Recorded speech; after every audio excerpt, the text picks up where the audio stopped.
Today, we will be going to the next section of the manuscript. We do know that the manuscript has multiple sections, but not like the thesis. Usually, you would start with the title and then you go to the abstract. We will have session that will be looking at what it means to write a proper title for a manuscript. We would also be having the next session, another session that will be looking at writing an abstract. Please note that these two usually come at the end. You might have a kind of thought in your heart on what the title and title should be, but definitely not the abstract. We have gone through writing the introduction. We have gone through writing the method, and today we'll be looking at how you present your result. It is my pleasure to invite my very own friend, brother, and mentee, Dr. Kudus Lawal, to take us through today's session. Please sit down, relax, get a cup of coffee or water or something to make you comfortable and enjoy. If you do have questions as we go through the session, please put them in the chat box. I'll be reading your questions from the chat box and presenting it. For those online, I would keep checking the YouTube page. If you have any questions, please drop them and I will read them also. Before I end, I want to thank Zunab, I think that's her name, who continues to report this session on on LinkedIn. I totally enjoy reading your writes up there. Thank you so much for doing that. And on this note, I'd like to hand over to Dr. Lawal. Thank you very much. Have a wonderful time listening. Thank you very much, Prof. And thanks for the kind words. It's always a pleasure to learn from my mentor and pass the message across to others. So good morning, everyone. And it's a great deal for me to be able to speak to you on writing results session. There'll be a discussion on how to write discussion sessions in subsequent classes. Yes. So first, I want to take our mind back to what we've done so far. We all know that the process of writing, it's a art as well as a science. There's an ABC to writing. And if you do not get the ABC right, you will just keep writing and your write-up will not be acceptable to the scientific world. Again, taking us back as a reminder, the act of writing research starts from research question. You have a question, then when you are putting it across to the world, you talk about the introduction, which essentially is giving a background to what the issues are. You're telling the world that this is the problem, this is the gap that exists. Then you go on to write your methodology, stating how you intend to solve the problem, the method you want to take. Essentially, your method should correlate with the problem you're trying to solve. You can't give a method that is not appropriate in solving the problem you've identified. So the problem should be under the confines of the method you are using. Now, with your method, you are going to generate some variables which will be of interest to you. Variables are essentially things that change and can be measured. So when you measure a variable, it becomes a data.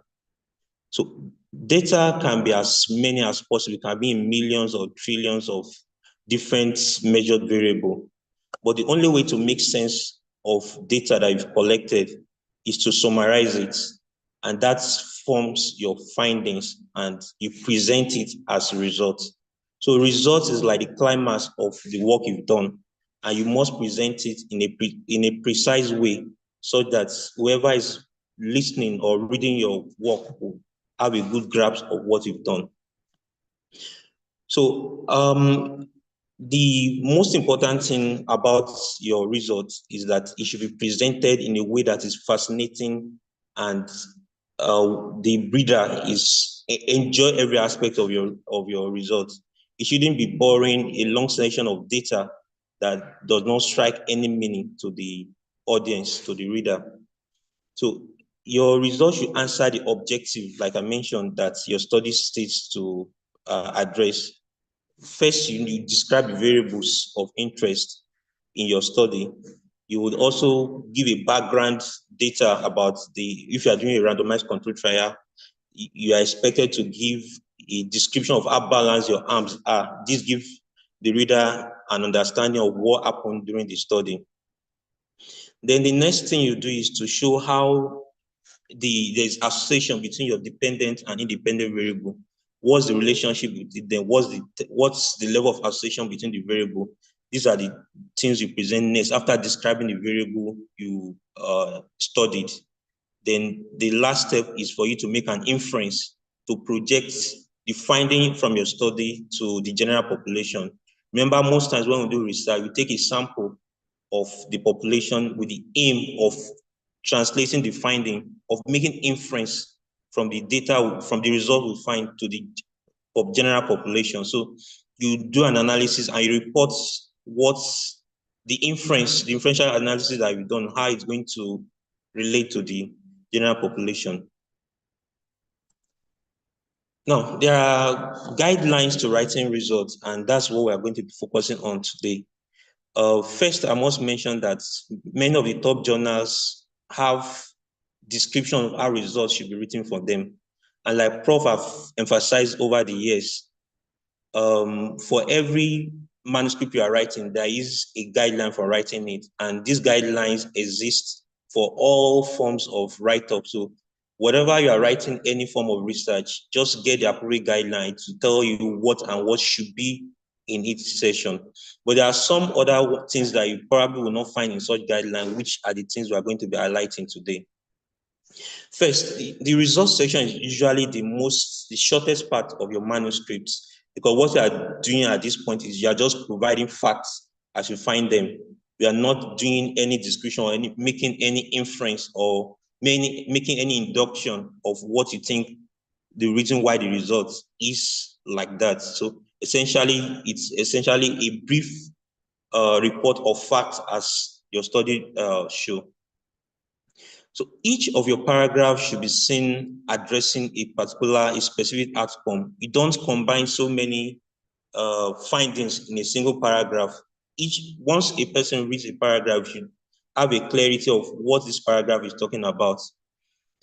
Then when we go out to do research, sometimes we find out some interesting things that are not exactly what we intend to find to discuss. Those are not the key things you should report. Don't get distracted by other things. Focus on the purpose of the objective of your study.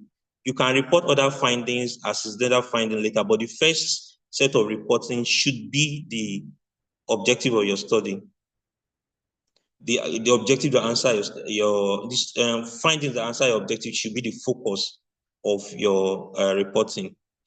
Then I've seen this a lot, especially in dissertations and some medical writings, where people put as many as 10 tables. And the reason why people fall into this trap is that they sometimes think that for every finding there must be a table.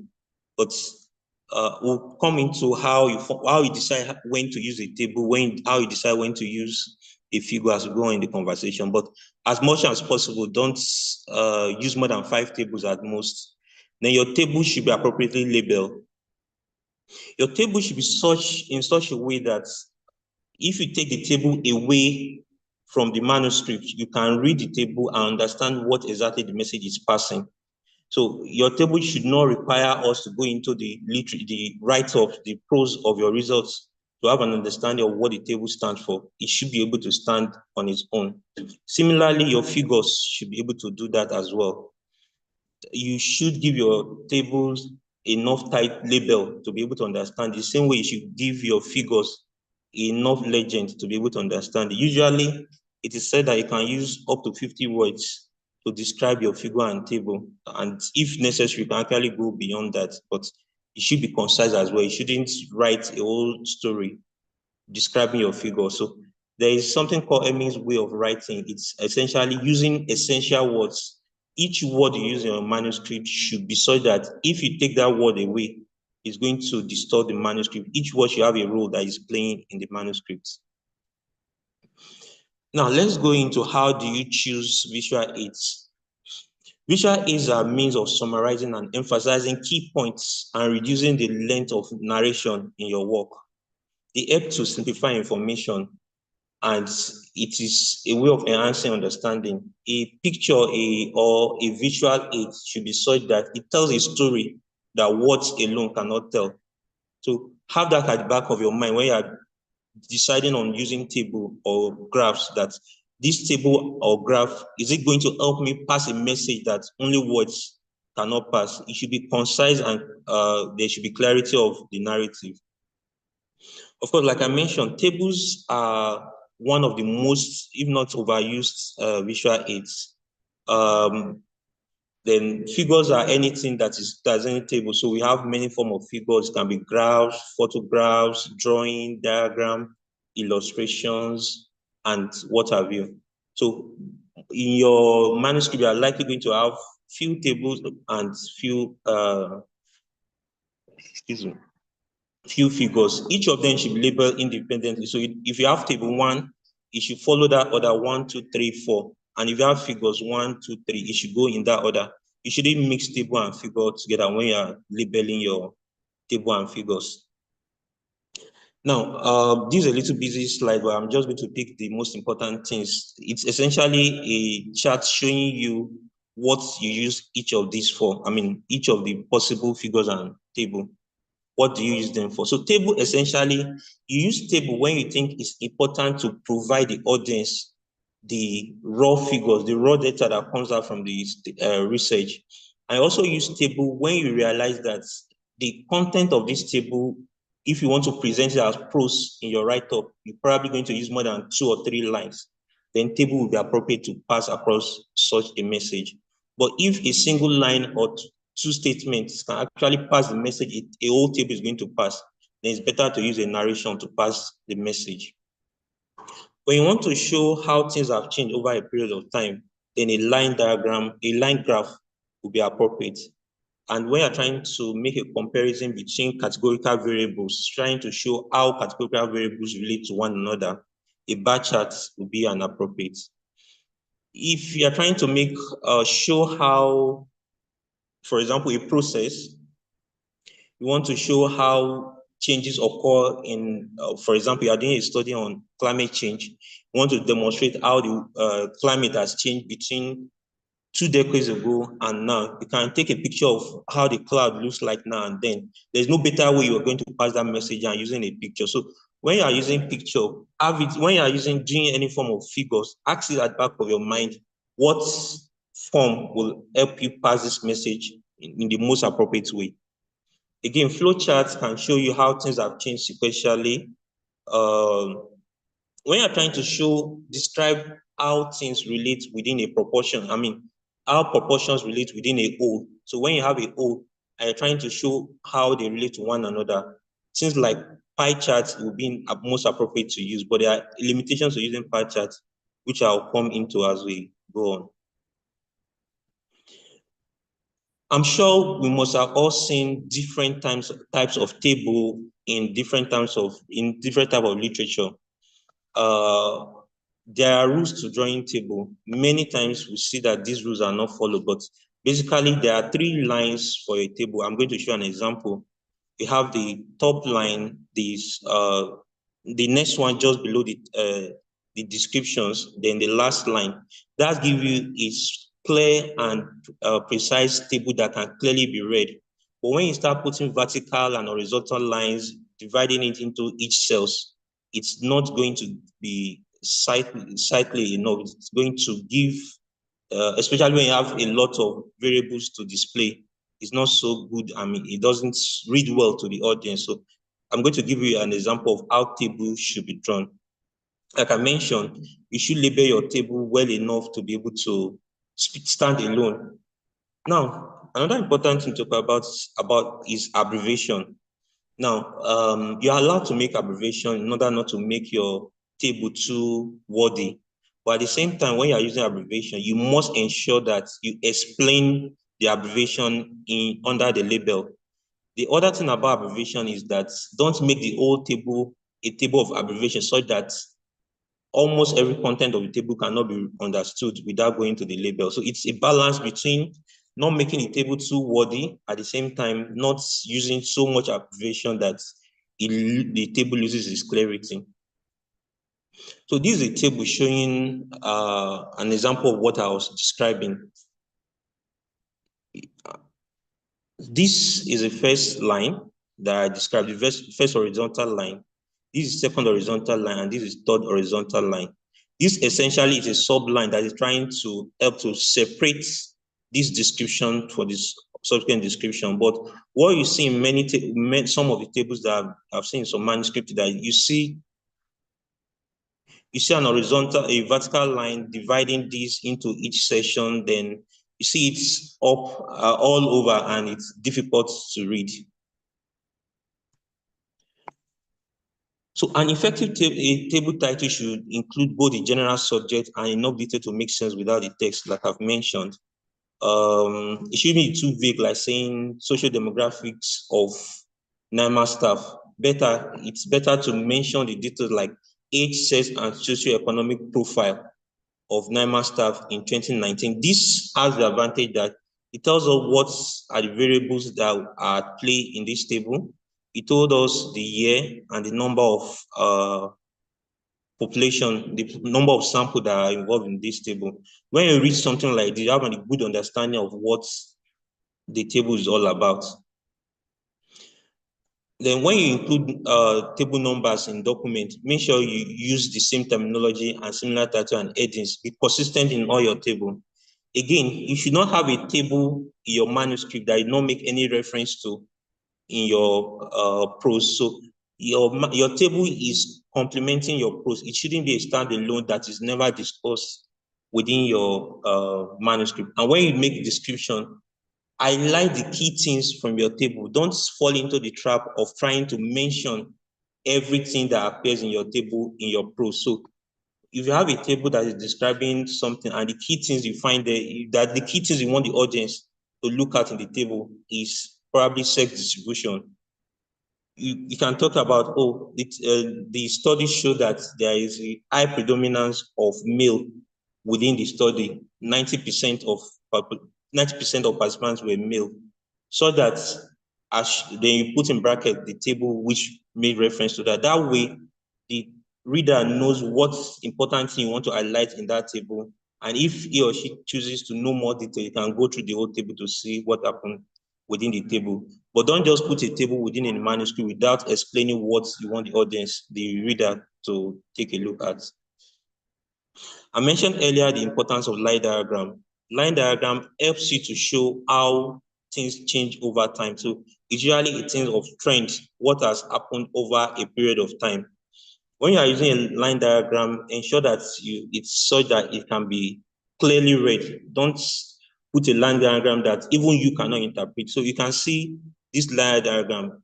Whoever picks this diagram can easily interpret this, compared to this where you can hardly make sense of what the diagram is showing. If you have parameters this way in which you want to display so many changes over a period of time, you probably have to divide it and show the trend for each period of time so that it's easy for the reader to interpret. And when you're picking colors for your line diagram, ensure that there are colors or shades of color that can easily be differentiated from each other. Otherwise, the reader will not know which of the lines you are describing. Bar charts are also another formally used form of graphs. They help to show relationship of categorical variables over time. And bar chart can be horizontal or they can be vertical. So the choice of horizontal or vertical depends on many factors. One of such factors is the direction the reader is expected to read the changes in the variable you are measuring. For example, when we think of things like temperature, weight, we think about it as something rising. So if you are doing a bar chart on temperature and weight, it's easier demonstrated by using a vertical chart. But when you're thinking about things like the distance covered, the time, the speed, they move in the horizontal direction. So it would be appropriate to use such in that situation. Another factor that may play into play in deciding which type of bar chart to use is if you have so many variables and it's easier to demonstrate as horizontal, in which you can accommodate as many variables in your bar chart than having a vertical that has a limitation of width based on the size of a paper. So those are things you consider when you are deciding which bar chart to use, but commonly used is the vertical bar chart. The pie chart is another important one for comparing categorical variable. Now, when you use categorical pie chart, essentially what you are using it for is for description of a part of a whole. So when you have something that constitutes a whole and you want to describe how it is spread between that whole, then a pie chart is the best to use. Now, I'm sure you must have seen some pie chart with, like, for example, somebody wants to describe the distribution of things within the state in Nigeria, and you have 36 components to a pie chart. That won't be the best way of using a pie chart because it's as with each slice of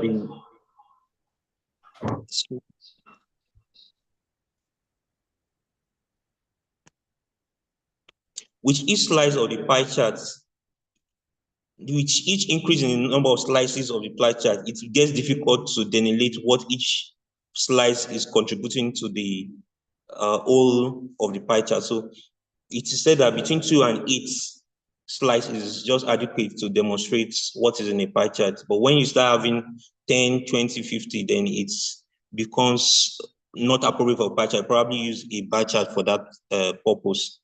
And you can annotate your pie chart to show the percentages as shown in this diagram. I talk about how pictures can also be used to demonstrate changes. Look at this chart, this pictogram below this showing access to electricity in Africa. By looking at this chart alone, you can demonstrate that clearly what proportion of African people have access to electricity without necessarily going to a text to understand what the person is trying to pass across. The same thing with this pictogram showing the graph, a word map. With this, you can easily demonstrate what is being communicated. So there's an act to picking this, and it's something you do iteratively. When you do one, you look at it, confirm that is this the best way I can present this information.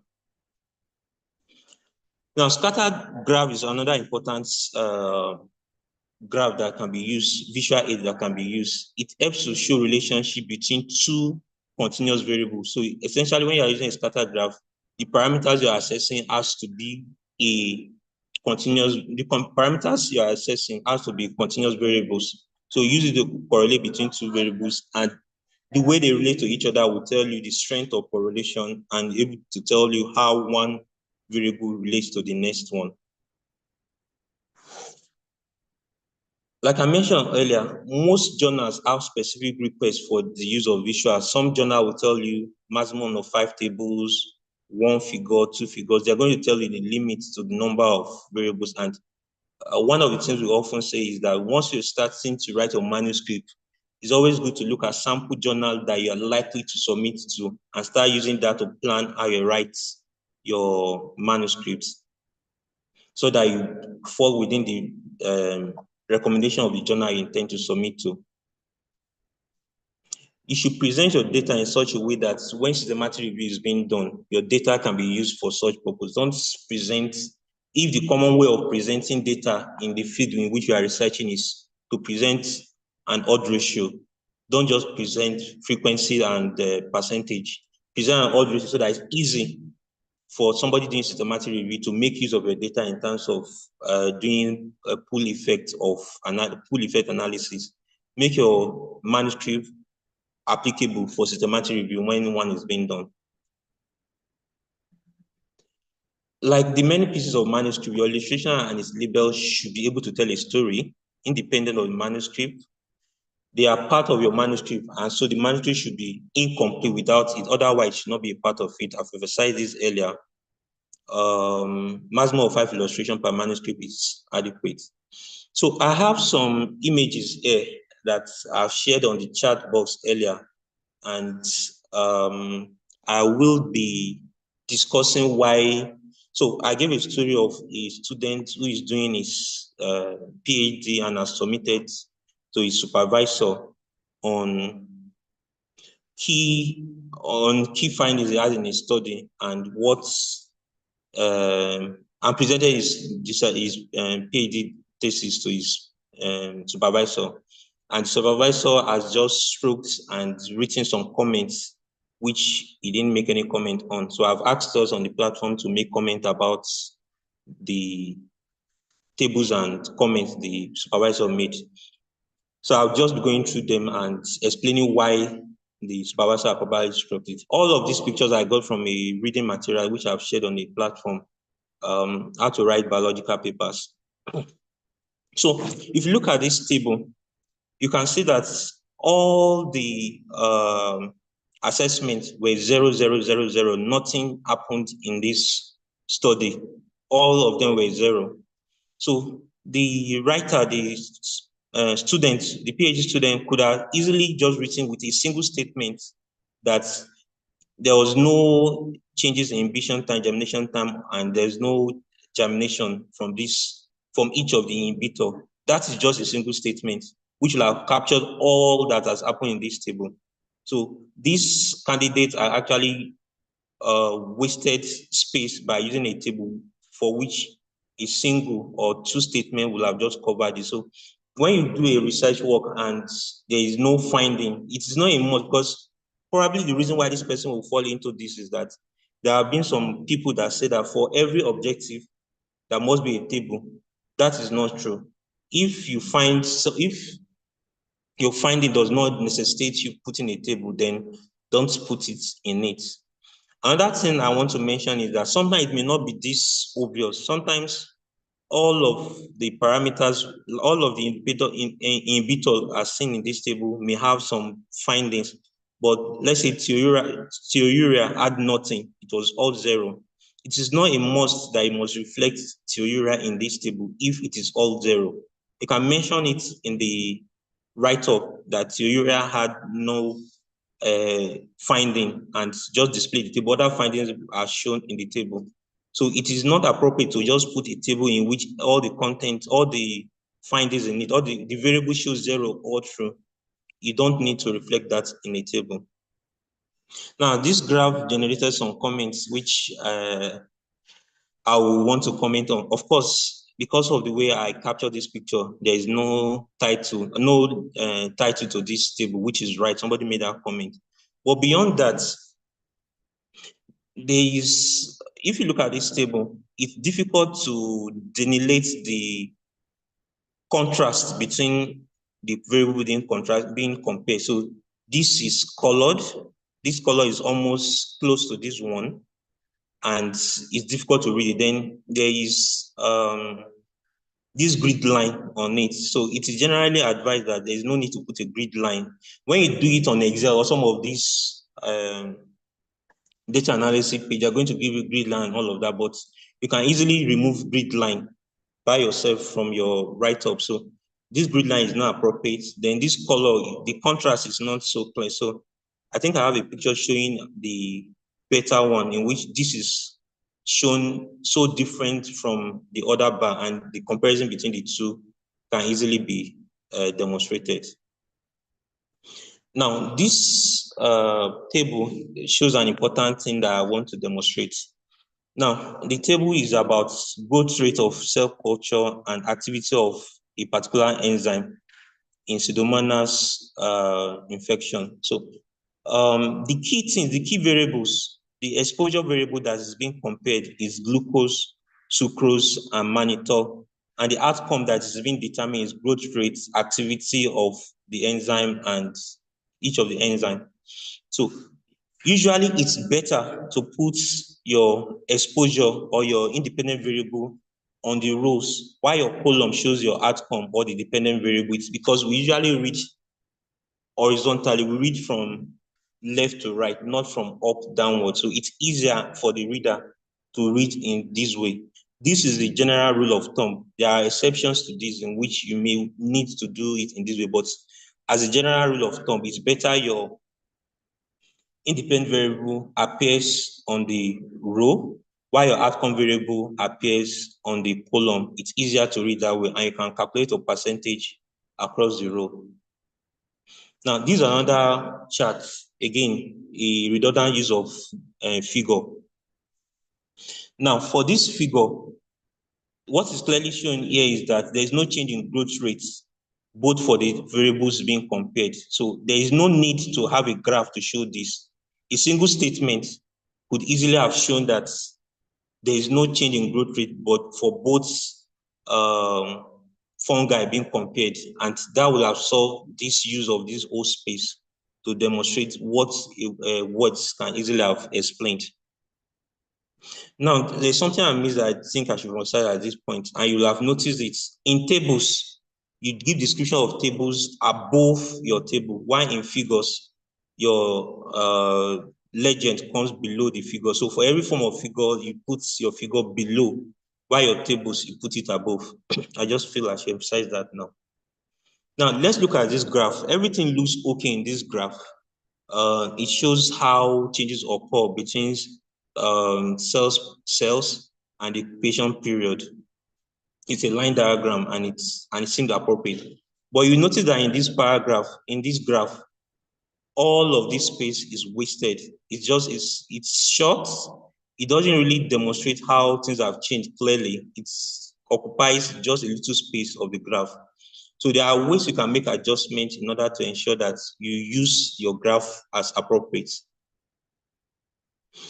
So these pictures is showing how the alternative way of using a graph. So there's on the y axis, the graph is started from 700 rather than starting from 0, because there is no use of the first 0 to 600 on the y axis. So this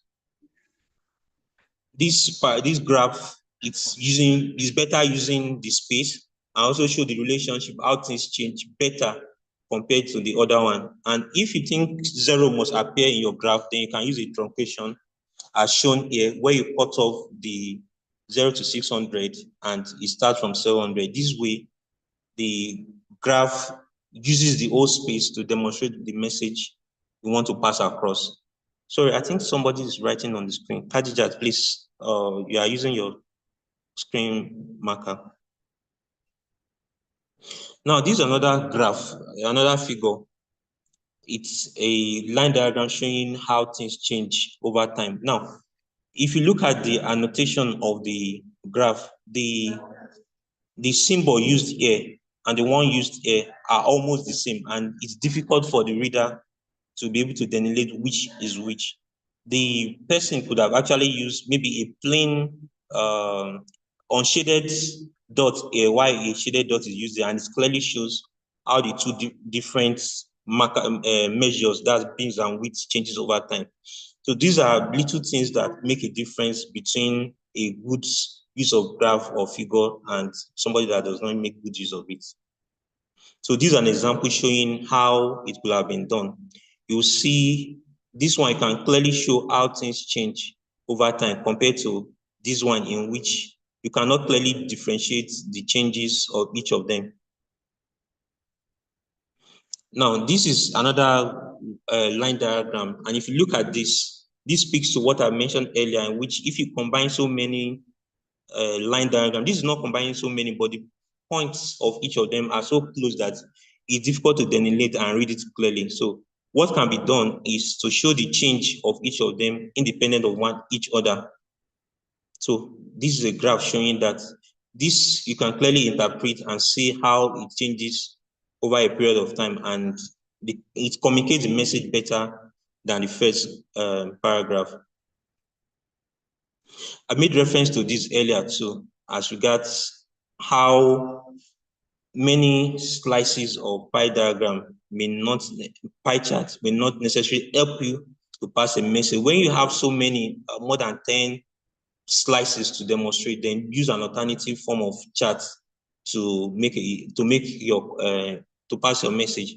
I also note that you cannot use pie chart to make comparison between two different categorical variables. You use it for a fraction of a whole, not comparing two independent variables that are not a fraction of each other.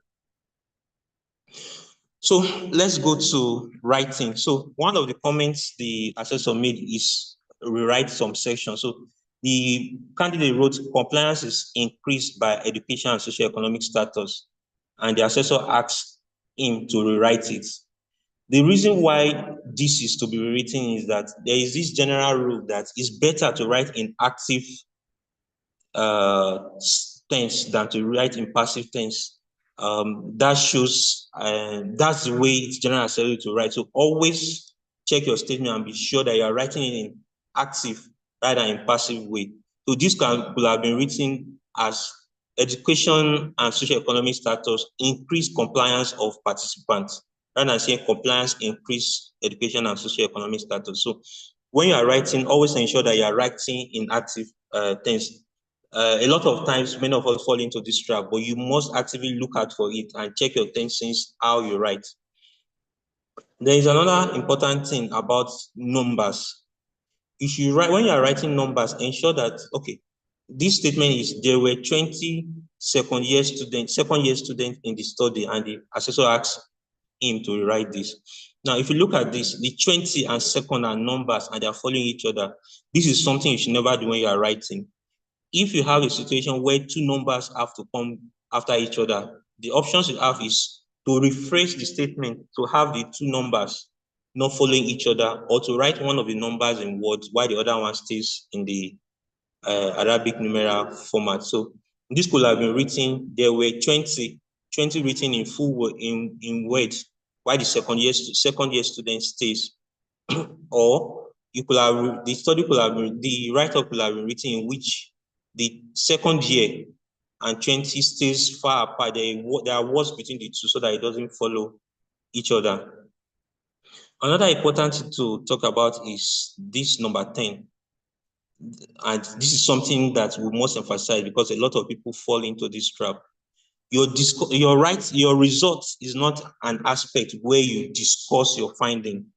Yeah, there are some literature, some aspect of science in which discussion and results are written together as a whole. And if you are writing such, it will clearly be mentioned by the journal editor that is what they are said.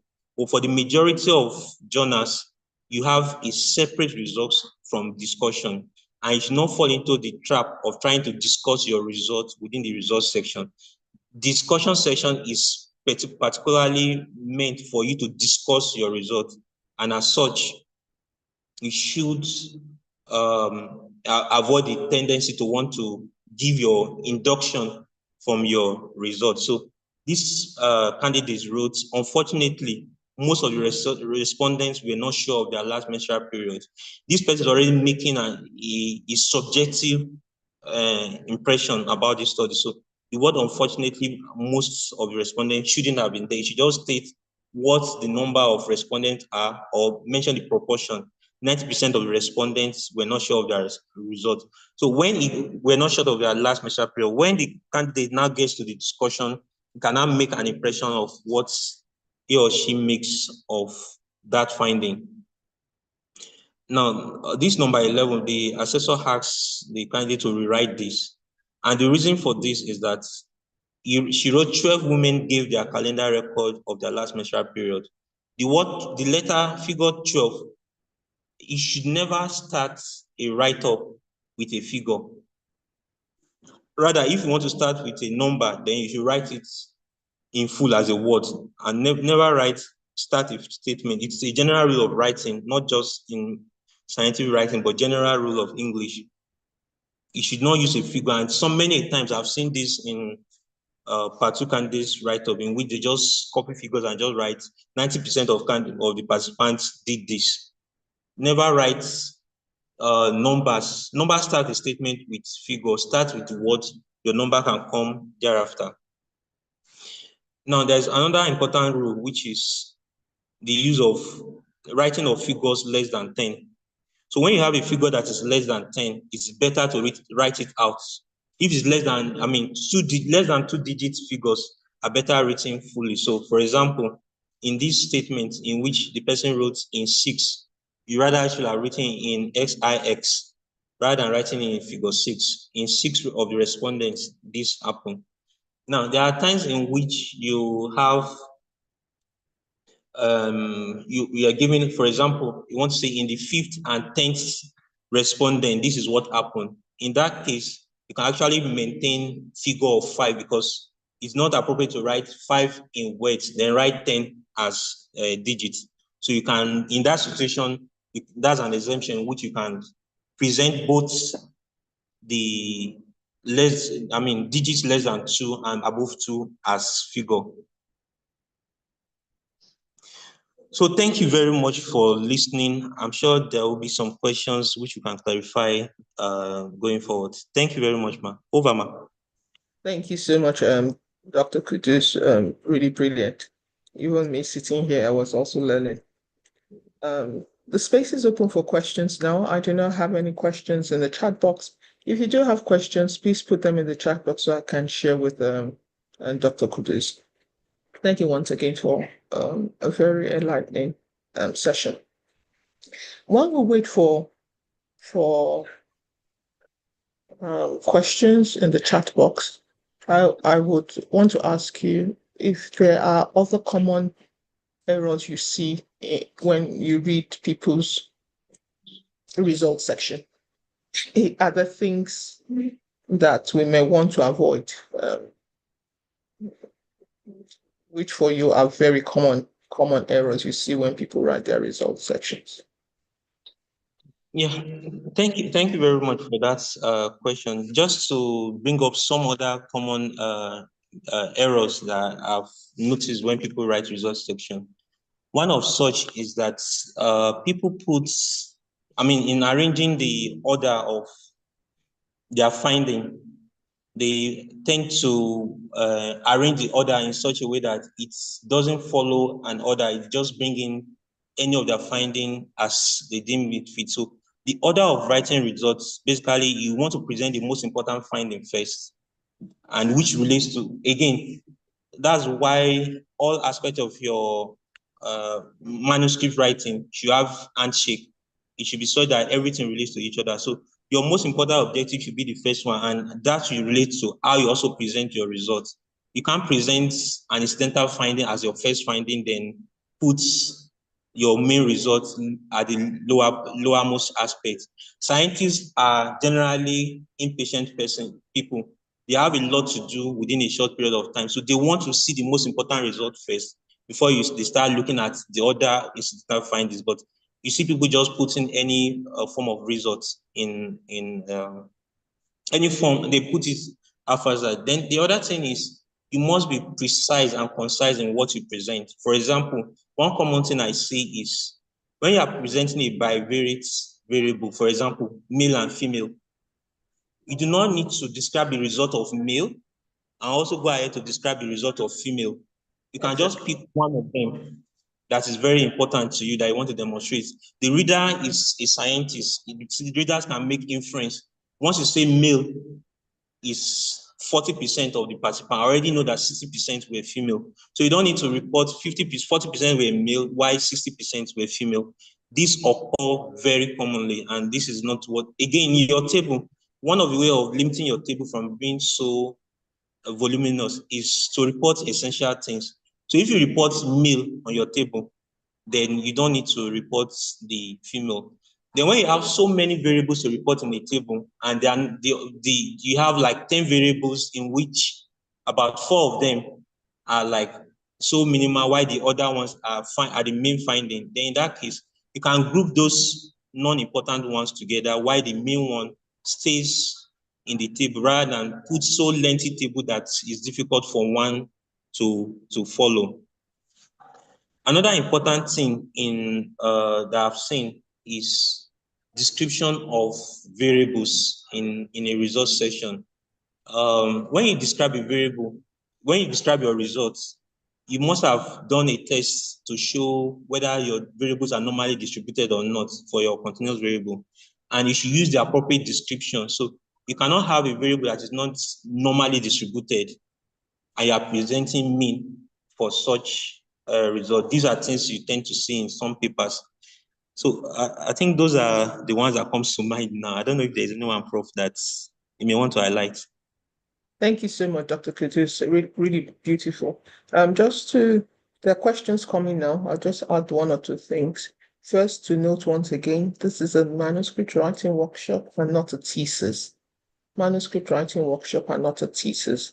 So the way you write your thesis tends to be different. One of the things you would have heard Dr. Kutu say is that you don't write Nobel results. You just focus, even if they're interesting things, unlike your thesis, because you have to write 300 pages. You start to write 10, 15 pages of your result is irrelevant. But you need to write and write and write, That doesn't happen in thesis. That doesn't happen in manuscript. Manuscript, your table goes to what you said you wanted to do straight. Usually you start with one objective.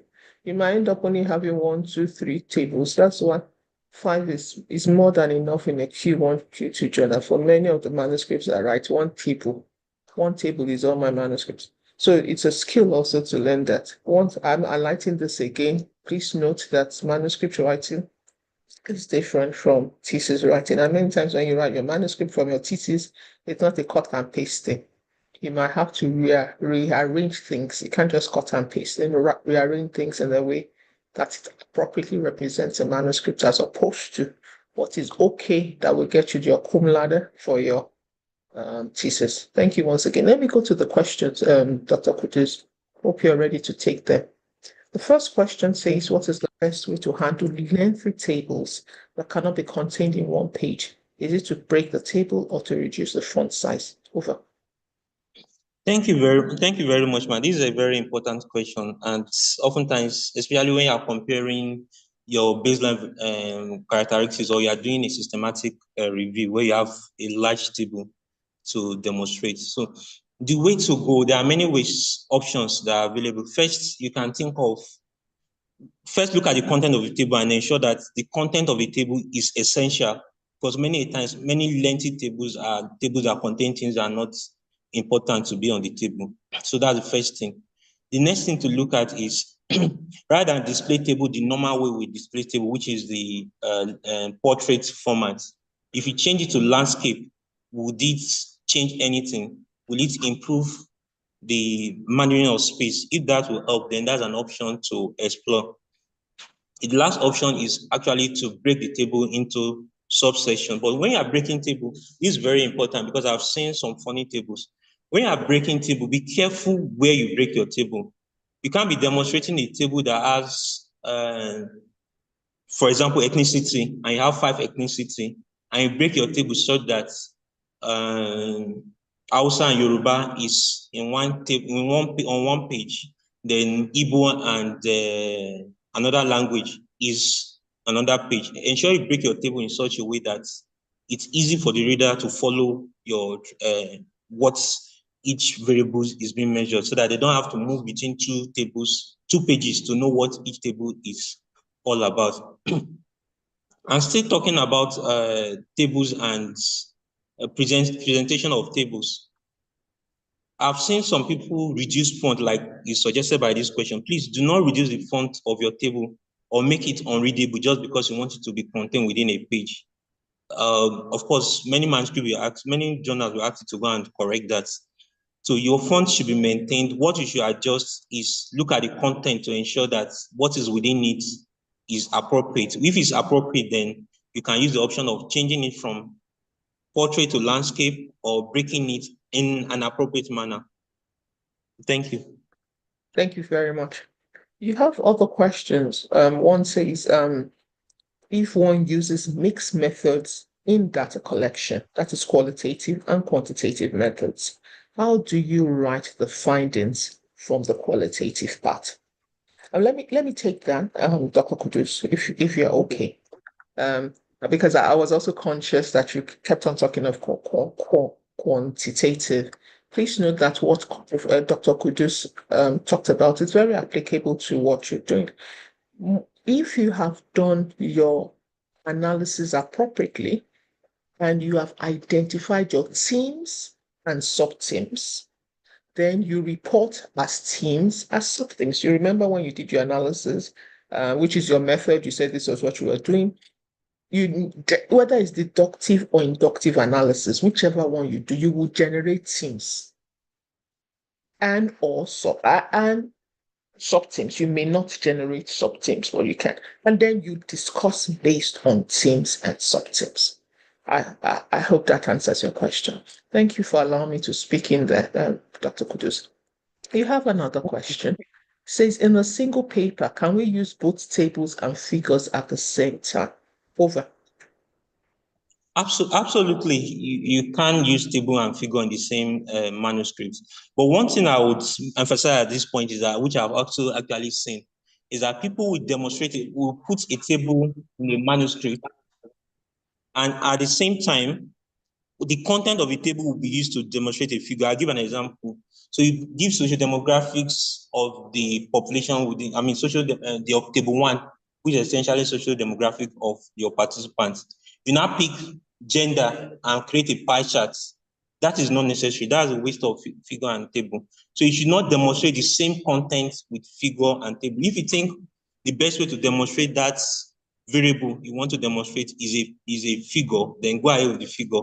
If you think it's prose, leave it at prose. If you think a table will help, I've mentioned already why you should use a table. If you think a table is what is appropriate, use a table.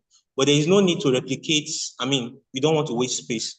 There's no need to replicate what you've already demonstrated with a figure, with a table, or what I already explained clearly in your manuscript, and repeat it again in your table.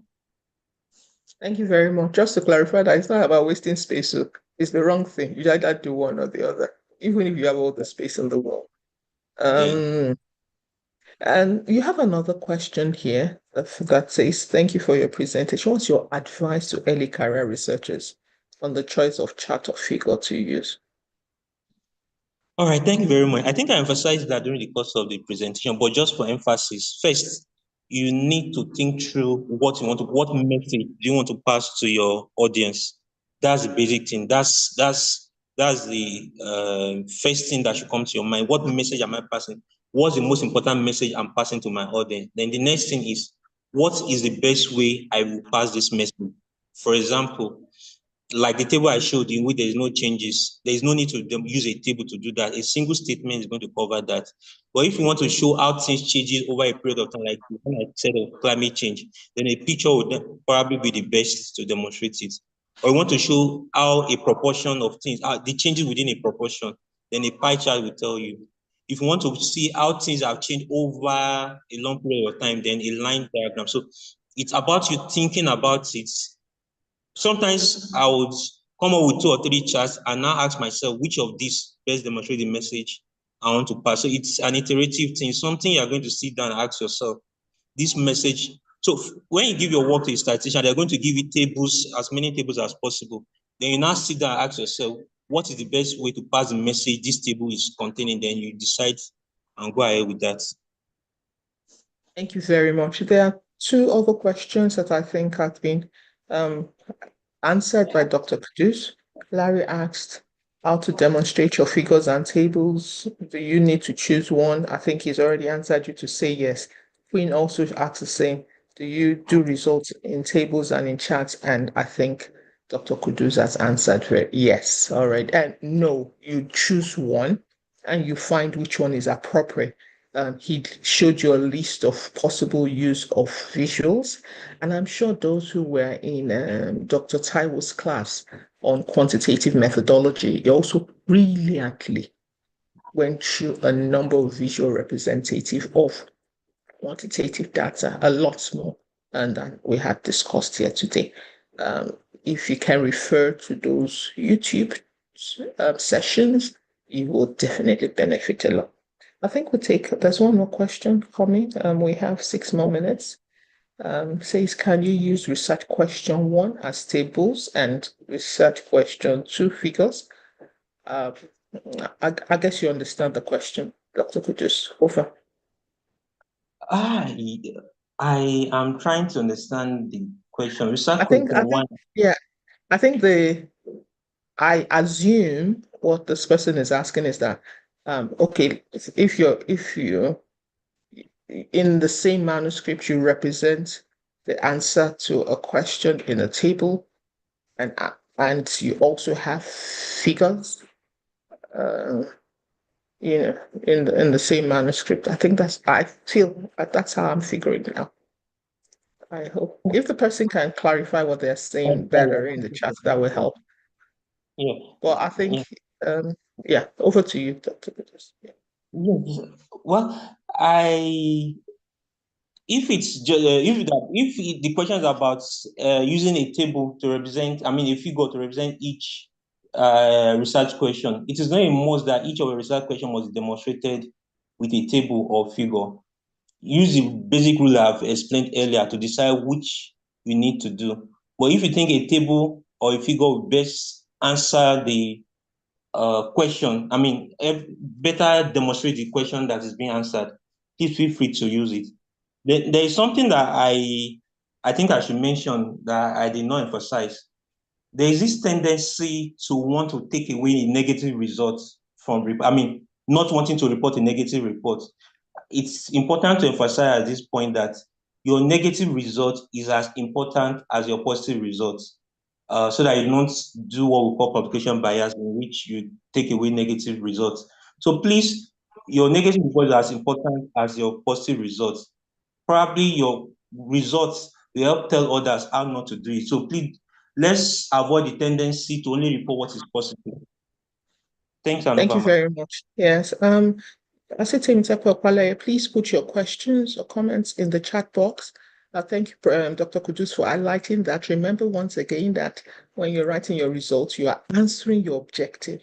So if what you have as an answer to your objective is negative, please report it. And we'll be talking about discussing it. If what you find is positive, depending on whoever is the lens you're looking at it, please report it. Once again, Dr. Kudus highlighted that very clearly everything must sync. Your introduction is syncing with your objective, your methodology is syncing with your objective, your results is syncing with your objective. And therefore, your reporting of your results inserts the objectives, whether it is negative or positive. And that's the clarity about doing your objective. It is the beginning, and everything is around your objective. It is the center of activities. I think you have two more questions. Um, One says, what about using superscript to show significant differences in a table? Is it necessary to use the same superscript if there's none? Over to you, Yeah, Dr. Kutus. thank you, ma. So the essence of using superscripts, as using the star superscript to show significance and explaining it below, is to let the reader to take note of which ones are significant. So if it's not there, there's no need to put that. And still talking about tables, when we talk about observation, I need to sign a word of caution there. Please, when you are using abbreviations, please do not use abbreviations that are standard annotation for statistical analysis. For example, I've seen a paper in which somebody used F to abbreviate for something that is not ANOVA. So whoever is reading that abbreviation will read it as ANOVA without making reference to abbreviation. So please be careful when you are making your choice of abbreviation. You also have a question here. Thank you, Dr. Kudus. Say, is one table sufficient for a manuscript? Yes, it's sufficient if that is all that requires a table. Thank you very much. We have an contribution here from Michael, who says lengthy tables may also be presented as supplemental rather than in the manuscript, especially in systematic review and meta-analysis. I think that is an answer, but it's not as black and white as that.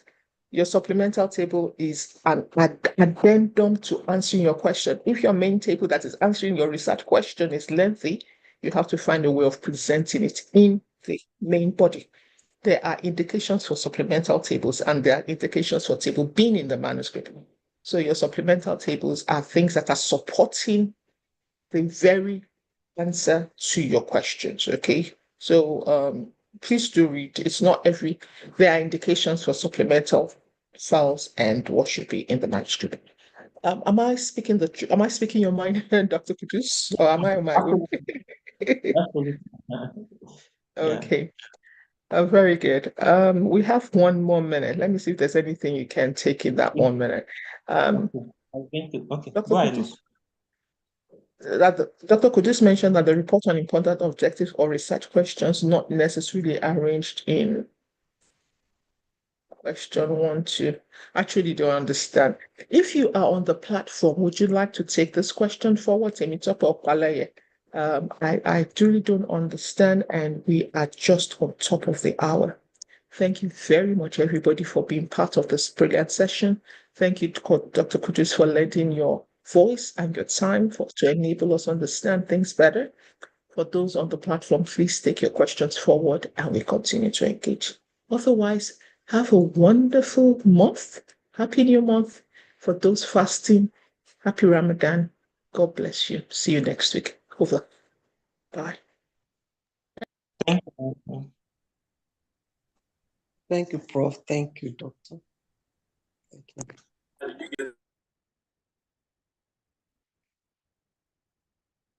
Thank you.